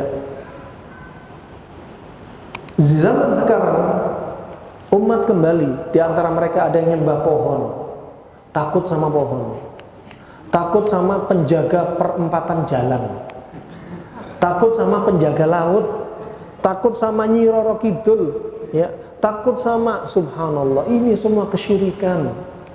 Ya, ini semua kesyirikan. Kita butuh mujaddid untuk memperbaiki agama kita, untuk memperbaiki saudara-saudara kita yang terjerumus dalam jurang kesyirikan. Ya, mereka kalau didakwahi akan marah, kebakaran jenggot. Kalau dilarang akan marah. Ya. Bahkan mereka akan menuduh ini dakwanya Wahabi, ini dakwanya orang-orang ekstrim, ini dakwanya orang aliran baru. Ya, ini jadi masalah. Ya. Rahimani wa rahimakumullah, sebelum masuk dalam babnya, kita harus tahu siapa pengarang kitab ini. Ya. Pengarang kitab ini bukanlah Wahabi sebagaimana yang didakwahkan oleh orang-orang yang benci dengan sunnah, benci dengan tauhid. Ya. Perlu kita ketahui, orang yang mengatakan Wahabi adalah orang-orang yang pertama hasad, orang yang sombong, nggak mau menerima al-haq, ya, dan orang penyembah, pengekor hawa nafsu. Ya. Karena dakwahnya dakwah al-haq, sebagaimana Anda mungkin telah tahu, salah seorang dai kebid'ahan tatkala diberikan padanya kitab tauhid, ya, ketika dia baca kitab tersebut dan sampulnya dihilangi, dia melihat ini adalah ajaran yang lurus. Coba kalau tahu sampulnya, nama pengarangnya, dia akan nolak. Ya. Nah, karena orang sudah alergi dengan nama, orang sudah alergi dengan penampilannya berjenggot, langsung nggak mau berteman. Belum bicara sudah kabur. Ya. Ini yang terjadi, waqi'. Ya, perlu diketahui para hadirin rahimani wa rahimakumullah, kita harus tahu siapa itu Wahabi dan siapa Syekh Muhammad bin Abdul Wahhab An-Najdi. Catat apa perbedaannya? Satu, ya, dilihat dari sisi personnya beda antara Wahabi sama Syekh Muhammad bin Abdul Wahhab. Siapa itu Wahabi? Wahabi adalah seseorang yang namanya Abdul Wahhab bin Rustum. Dia Abdul Wahhab bin Rustum yang hidup sekitar tahun, ya, meninggal sekitar tahun 200-an Hijriah. Satu. Adapun Syekh Muhammad bin Abdul Wahhab namanya bukan Abdul Wahhab bin Rustum. Siapa? Muhammad bin Abdul Wahhab An-Najdi. Maka kalau menisbahkan Abdul Wahhab sehingga dinamakan Wahabi. Karena apa? Abdul Wahhab bin Rustum. Adapun pengarang kitab ini namanya Syekh Muhammad bin Abdul Wahhab An-Najdi. Kalau mau menisbahkan, jangan bilang Wahabi, bilang aja Muhammadi. Karena namanya Muhammad bin Abdul Wahhab An-Najdi. Ya, maka sudah salah. Orang menisbahkan Wahabi salah. Ya. Wahabi yang dinisbatkan adalah Wahabi yang hidup, ya, tahun 200 Hijriah, yaitu Abdul Wahhab bin Rustum. Yang kedua, bantahan kedua, dari sisi manhaj, Wahabi Abdul Wahhab bin Rustum, manhaj dia adalah orang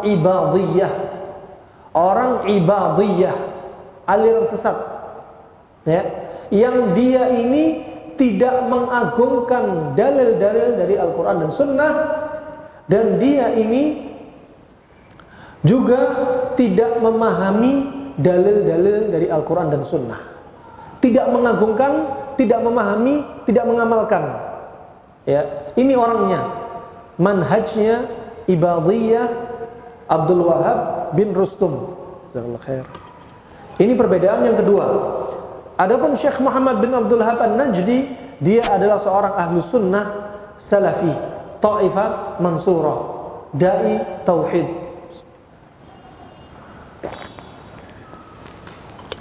Perbedaan yang ketiga, dari sisi i'tiqad, keyakinan, Abdul Wahab bin Rustum, dia keyakinannya adalah keyakinan kharijiyah, khawarij, menghalalkan darah kaum muslimin, ya, menghalalkan darah kaum muslimin. Kemudian perbedaan yang keempat, dari sisi zaman, ya, Abdul Wahab bin Rustum atau yang terkenal dengan Wahabi ini, ya, dijuluki Wahabi ini, dia itu hidup di awal kurun kedua, akhir kurun kedua atau awal kurun ketiga. Dia hidup akhir 200-an Hijriah, awal 300-an Hijriah. Ya. Sedangkan Syekh Muhammad bin Abdul Wahab An-Najdi, dia ini hidup sekitar berapa? Sekitar tahun 1000, dia lahir tahun 1115 Hijriah. Jauh. Wahabi tahun 200-an, Syekh Muhammad bin Abdul Wahab An-Najdi tahun 1000-an. Beda. Makanya jangan salah paham, jangan salah tuduh, ya.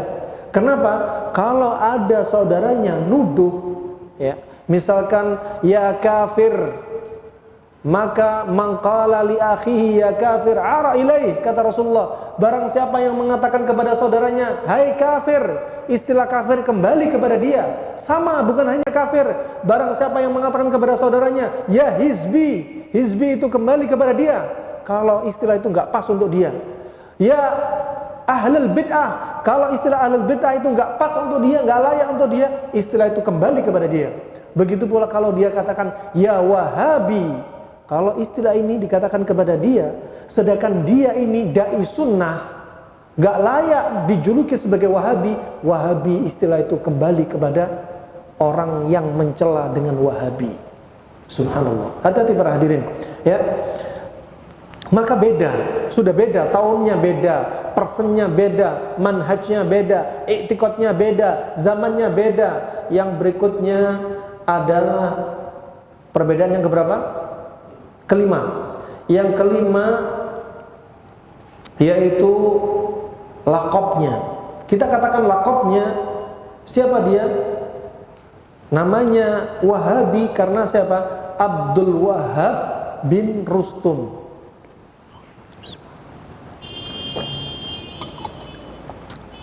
Dan Wahab ini sehingga dijuluki siapa? Wahabi. Kenapa? Karena namanya Abdul Wahab. Sedangkan pengarang kitab namanya siapa? Muhammad bin Abdul Wahab. Kalau mau julukin harusnya Muhammadi, bukan Wahabi. Beda. Ya. Kemudian perbedaan yang keberapa? Keenam, orang yang bilang Wahabi sudah salah kaprah, salah besar. Wahab itu termasuk apa? Nama dari nama Allah. Kalau dia bilang Wahabi, ini berarti mau apa? Mau mencela nama Allah Subhanahu wa taala. Hati-hati. Ya, hati-hati. Nabi sudah bersabda dalam hadis riwayat Imam Bukhari, "Innal abda la yatakallam bil kalimah, ya, min sakhatillah la yulki fiha balan, ya, yahwi biha ila jahannam." Ada seorang hamba mengucapkan dengan satu kata saja yang bikin Allah marah. Walaupun dia nggak pakai otak, ngomongnya nggak pakai maksud, ngomongnya nggak pakai niat, ucapan itu bikin Allah marah, Allah akan giring dia ke neraka. Satu ucapan saja. Yang berikutnya keberapa? Yang ketujuh. Yang ketujuh tempatnya, tempat tinggalnya. Di mana Wahabi? Di mana Syekh Muhammad bin Abdul Wahab An-Najdi? Ya, makanya harus tahu sejarah. Ya, jangan lupakan sejarah, jangan asal celah, asal maki. Ya. Abdul Wahab bin Rustum, dia di daerah Afrika Utara, pasnya di daerah Maroko, negeri Maghrib, Maroko, Afrika Utara, ya. Sedangkan Syekh Muhammad bin Abdul Wahab dia dari Najd, dekat Riyadh, ya, dekat Riyadh. Sudah beda, ya. Maroko sama Mamlakah Saudi Arabia sudah beda. Harus naik pesawat 2 jam dulu kalau naik pesawat. Kalau Anda bilang Wahabi, no, Wahabi kalau ada pesawat jaraknya sudah 2 jam. Anda salah tuduh, ya. Nah, kalau naik onta, ya tinggal hitung, mungkin 1 bulan, atau naik perahu mungkin lama juga, ya. Makanya jangan asal tuduh, asal jiplak, asal nyeplos, ya. Bibirnya dijaga, ya. Nah, istilah Wahabi bisa kembali kepada Anda jika Anda nuduh saudara pelaku sunnah yang menegakkan sunnah sebagai Wahabi. Rahimani wa rahimakumullah. Berikutnya sejarah singkat dari Syekh Muhammad bin Abdul Wahab bin Sulaiman bin Muhammad bin Ahmad bin Rashid At-Tamimi. Dia lahir sekitar 1115 Hijriah atau pasnya Masehi 1206 Masehi. Ini zamannya raja siapa? Kalau kerajaan, ada yang tahu sejarah? Kalau di Indonesia zamannya raja siapa? Ya, tidak ada yang tahu. Kemudian beliau meninggal sekitar tahun 1703 Hijriah alias 1703 Hijriah, ya. Berarti umur dia dan berdakwah umurnya 92 tahun. Belajar menuntut ilmu, berdakwah, masya Allah, penuh dengan tantangan, ya. Waktunya barokah dengan ilmu, ya. Barokah dengan ilmunya, ya. Nah, dan beliau ini lahir di negeri namanya Uyainah. Uyainah ini adalah arah barat, ya, dari Riyadh, dari arah Riyadh, ya, dari arah Riyadh, tepi laut, ya, yang jaraknya sekitar 70 km.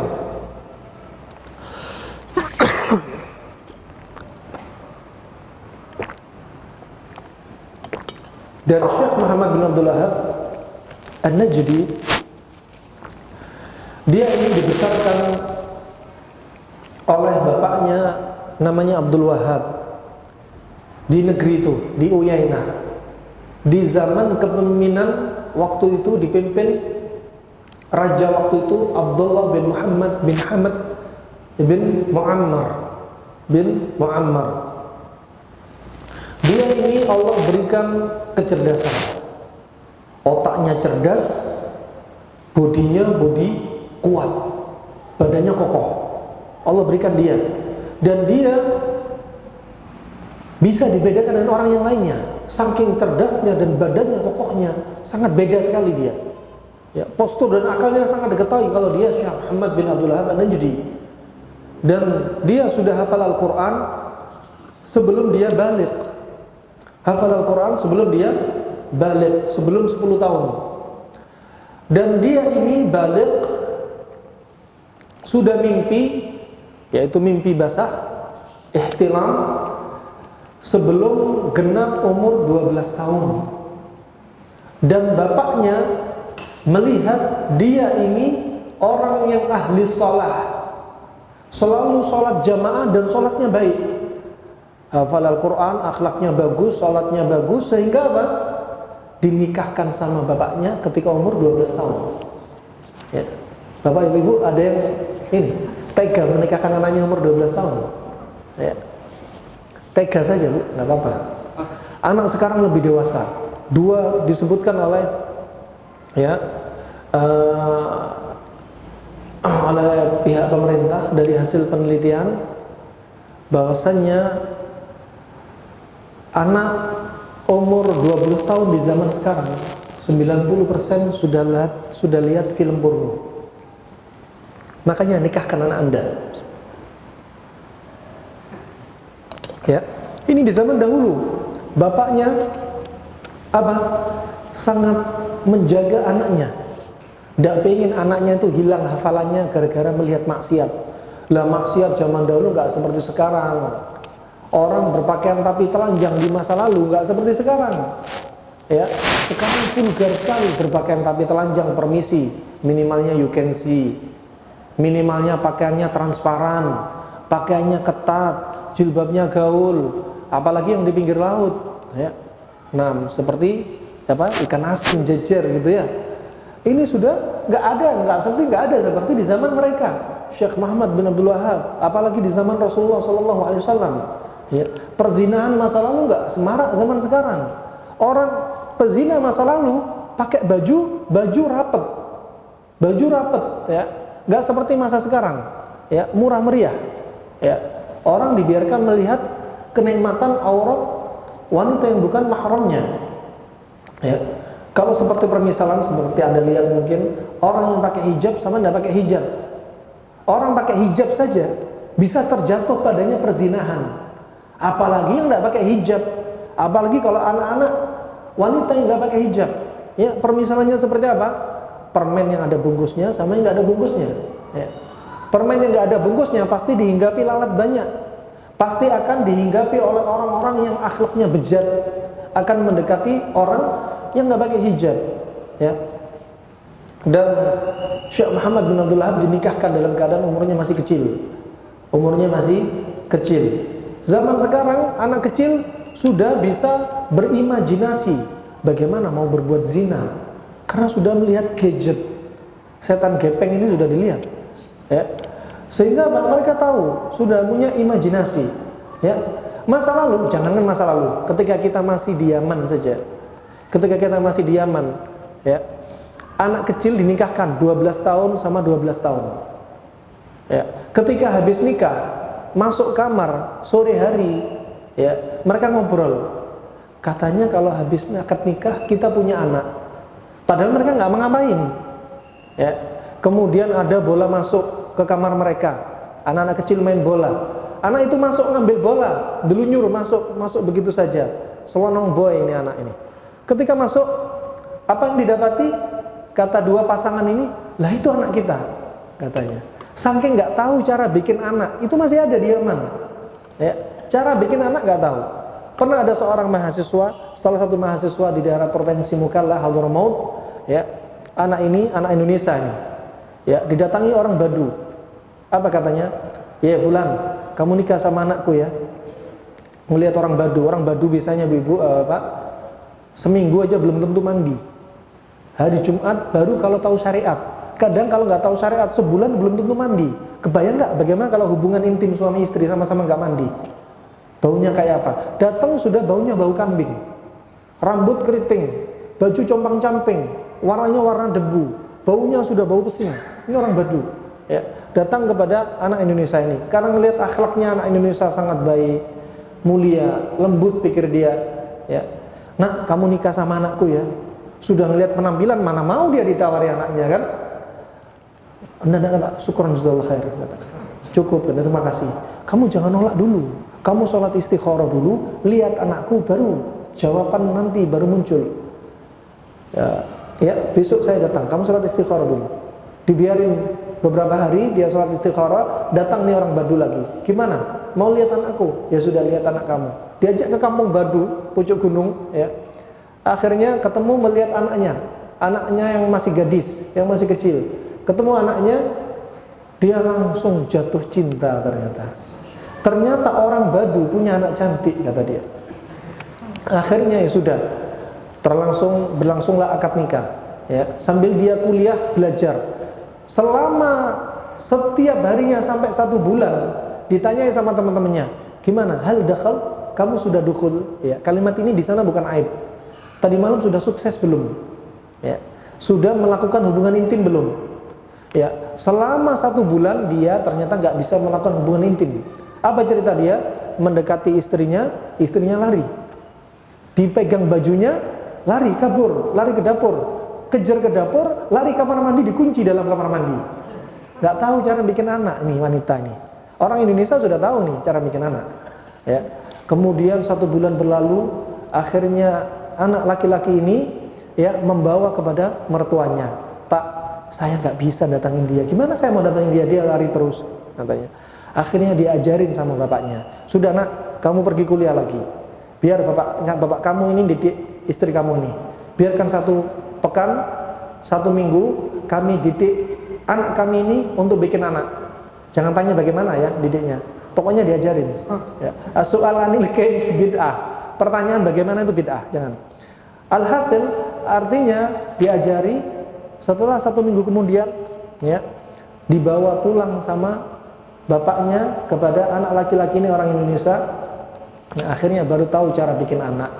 Setelah ditanya sama teman-temannya, gimana? Sudah sukses? Sehari bisa minta 3 kali dia. Setelah tahu nikmatnya ya. Nah, itu terjadi. Kenapa? Ternyata di sana masih ada orang-orang yang nggak tahu cara bikin anak. Kenapa? Jauh dari fitnah. Jauh dari fitnah. Oleh karena itu, percepat anak-anak Anda yang gadis-gadis untuk dinikahkan, untuk menjaga iffah, kehormatan mereka. Nah, kemudian rahimakumullah, beliau ini ya, kemudian melakukan perjalanan untuk menuntut ilmu. Ibrahim Innallaha yarfa'ul bala bihadhil ummah birihlati ahli hadis. Ya, kata Ibrahim Adham, seorang ahli zuhud, dia mengatakan sesungguhnya Allah umat di suatu kaum karena siapa? Karena aktivitas para pencari hadis, karena aktivitas para pencari ilmu. Ingat, kalau kita lihat dengan seksama, rata-rata azab Allah, musibah yang Allah berikan di kota atau di kampung, rata-rata di perkampungan. Yang mana? Jauh dari ilmu. Coba sini, alhamdulillah, Jabodetabek khususnya Allah berikan kemudahan manusia untuk menuntut ilmu. Itu keutamaan Anda, ya. Sehingga bisa jadi karena aktivitas para penuntut ilmu, baik bapak ibu-ibu yang masih muda atau tua, ya, aktivitas inilah yang di antara jadikan sebab untuk diangkatkannya atau diangkat musibah, atau musibah yang harusnya ditimpakan ke negeri ini, khususnya di daerah kota ini, nggak jadi Allah timpakan. Kenapa? Karena aktivitasnya para penuntut ilmu. Penuntut ilmu tentunya nggak akan tinggal diam, pasti berdakwah. Dakwah ini untuk merubah orang-orang yang berbuat maksiat, kesyirikan, kebid'ahan. Dengan itu digagalkannya musibah. Rahimani wa rahimakumullah. Demikian, tetap semangat, ikhlaskan niat ya untuk menuntut ilmu. Dan ya, Syekh Muhammad bin Abdul Wahhab, umurnya yang masih muda, dengan kecerdasan dan kekuatan fisiknya, dia keliling menuntut ilmu dari Najd, kemudian Basrah, kemudian negeri Syam, jalan kaki. Ibu-ibu, jalan kaki. Jangan dibayangkan ke Indonesia, kota ke kota, rumah itu penuh semua di pinggir jalan dengan rumah-rumah. Kalau di Arab sampai sekarang, misalkan ini satu kota, ini kota lainnya, jaraknya jauh. Antara kota ke kota itu nggak ada rumah sampai sekarang. Kalau ban bocor, susahnya nggak karuan. Ya, ini padang pasir nih, bensin habis, susahnya nggak karuan. Kita hanya butuh pertolongan Allah, dari tolong menolong dari saudara yang mau nolong, mau berhenti. Ya, sampai sekarang. Lah ini masa lalu, jalan kaki. Syekh Muhammad bin Abdul Wahhab An-Najdi kalau jalan kaki mesti bawa kipas angin. Bukan sebagai seorang raja, bukan. Pakaiannya sederhana, bawa kitab, jalan kaki, saking panasnya pakai kipas angin. Ya, kipas angin, bukan kipas angin pakai listrik. Ini kipas tangan nih. Ya. Nah, ini perjalanan dia. Adapun Imam Al-Bukhari dari daerahnya sampai keliling menuntut ilmu, ketika dikalkulasi oleh sebagian para penuntut ilmu, dihitung jaraknya dari Bukhara sampai keliling ke negeri-negeri menuntut ilmu sampai kembali ke kampungnya, dikalkulasi Imam Bukhari jalan kaki jaraknya 14.000 km, 14.300 km jalan kaki. Ya. Kita dari sini anggaplah dari Jakarta sampai Banyuwangi jalan kaki berapa kilometer? Kuat kah? Ada yang mau kah? Lah kalau malam dingin, ada hewan-hewan buas seperti dhobak. Dhobak itu hiena yang mereka ini memangsa orang yang jalan kalau sendirian. Kalau siang panas. Nah, ini Imam Bukhari jalan kaki. Kita ini untuk ilmu sudah pakai mobil, sambil nyamil, telepon-teleponan, lihat WA, asiknya ya. itu pun masih malas-malasan, ya. Sampai di majelis nggak ada yang nyatet, ya. Imam Bukhari kalau dapat satu hadis, habis perjalanan 3 hari, ya, perjalanan 3 hari, bela-belain satu hadis. Kalau dapat satu hadis, hadisnya dhaif, sedihnya ndak karuan. Ya kan? Perjalanan berhari-hari 3 hari, 3 malam jalan kaki. Hadisnya dhaif, sedih nggak? Sedih. Kalau antum nggak sedih ya karena kita nggak punya apa? Pengagungan terhadap hadis. Adapun Imam Bukhari dapat hadis, setelah dapat satu hadis apa yang dia lakukan? Mandi besar, ya. Kemudian wudu, sholat 2 rakaat, baru hadisnya dicatat. Coba, bagaimana coba? Ya. Bukan berarti ini sunnah. Ini hanya min babil ihsan, syukurnya saja.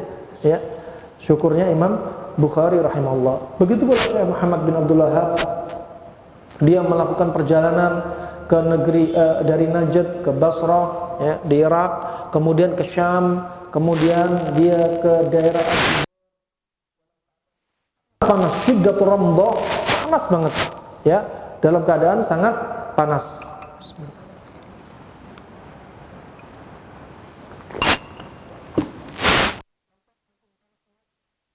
Sampai hampir mencelakakan diri dia karena hausnya dia.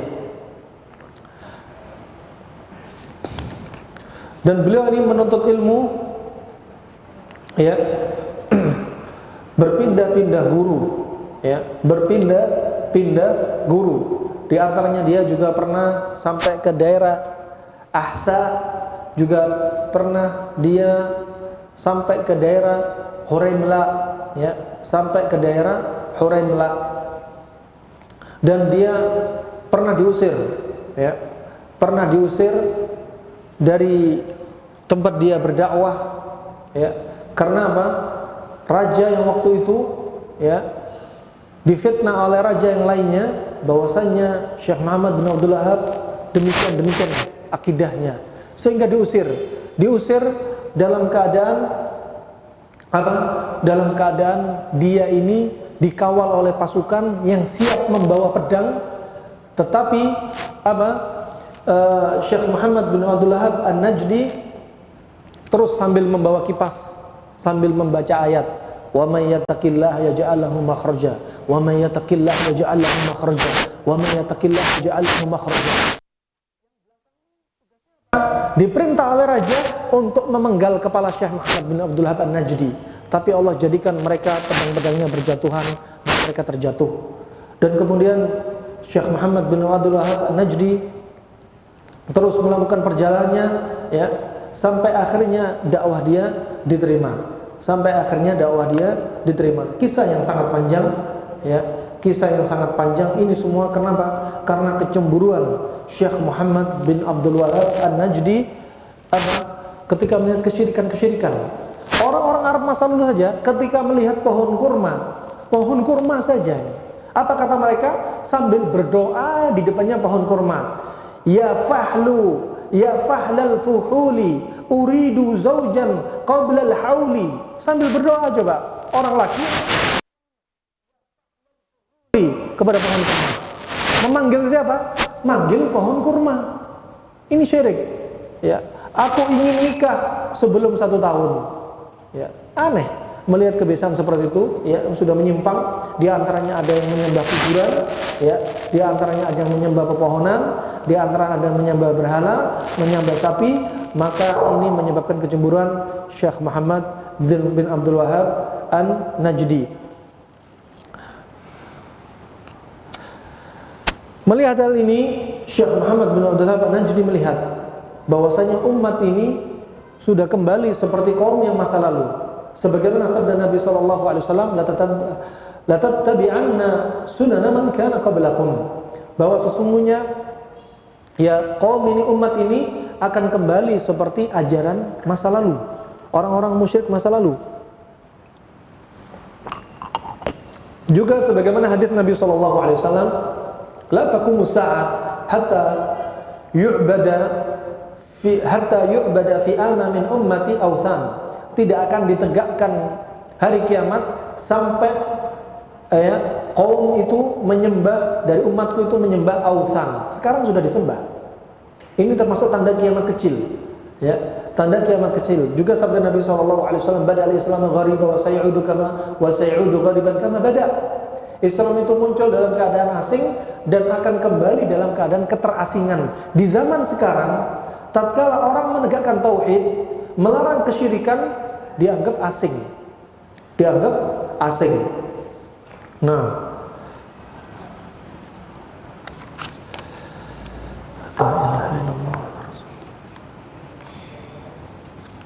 dan ketika Syekh Muhammad bin Abdul Wahhab rahimahullah, ya, dia sampai ke satu negeri yang namanya Dir'iyah.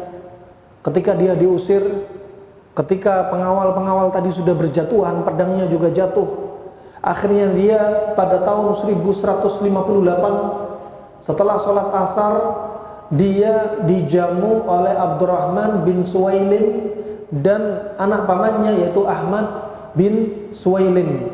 Yang keduanya ini, ya, keduanya ini punya jabatan, ya, dan ada yang menjadi amir, raja pada waktu itu, ya, raja pada waktu itu.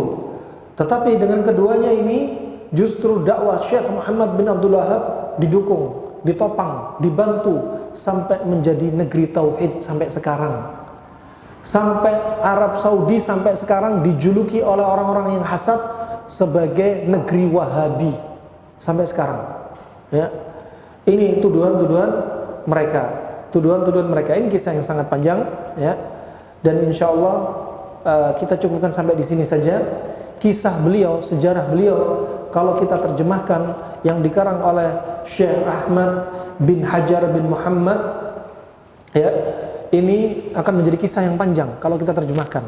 Kita hanya membaca sedikit ringkasan dari kisahnya saja, hanya permukaan saja, ya, untuk menarik kita dalam pembahasan kitab berikutnya dari salah satu karangan beliau, Syekh Muhammad bin Abdul Wahhab An-Najdi. Kitab yaitu Thalathatul Usul. Kitab ini walaupun Anda baca 10 kali, 100 kali, 200 kali nggak akan ada bosannya. Akan membuat hati kita semakin hidup, hati kita semakin semangat. Disebutkan Syekh bin Baz, disebutkan oleh murid-muridnya, beliau membaca kitab Tauhid 200 kali, mengajarkan kitab Tauhid 200 kali, nggak ada bosannya. Kalaupun kita baca kitab ini berulang-ulang, nggak akan ada bosannya, ya. Justru nutrisi hati kita untuk membuat kita semakin takut kepada Allah Subhanahu wa taala. Sampai di sini mungkin ada pertanyaan, fadhil.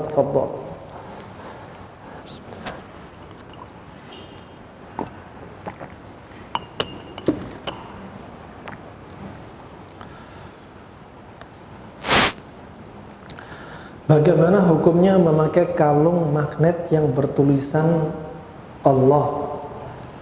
Ini tentunya ibu-ibu ya, pakai kalung kan ya? Kan yang pakai ini yang ibu ya? Karena yang tanya ibu-ibu. Nah, untuk lafaz Allah, kita tanya dia.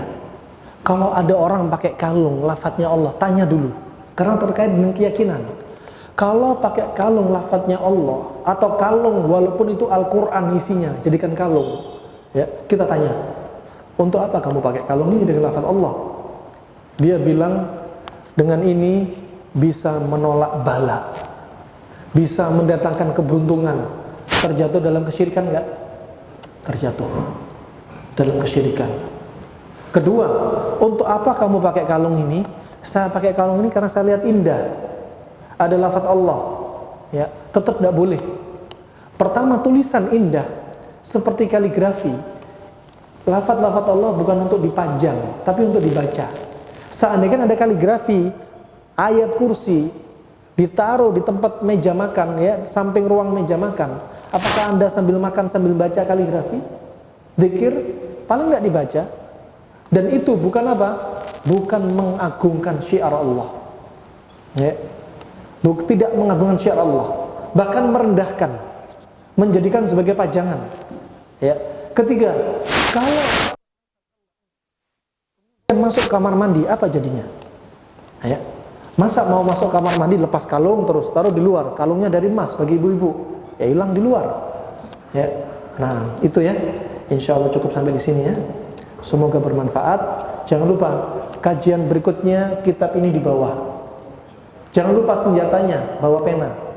Ya. Cara mencatat, kalau Anda mungkin tidak biasa mencatat di daftar buku tulis, faedah-faedah dalam buku tulis nggak mengapa. Di kitab ini ditulis.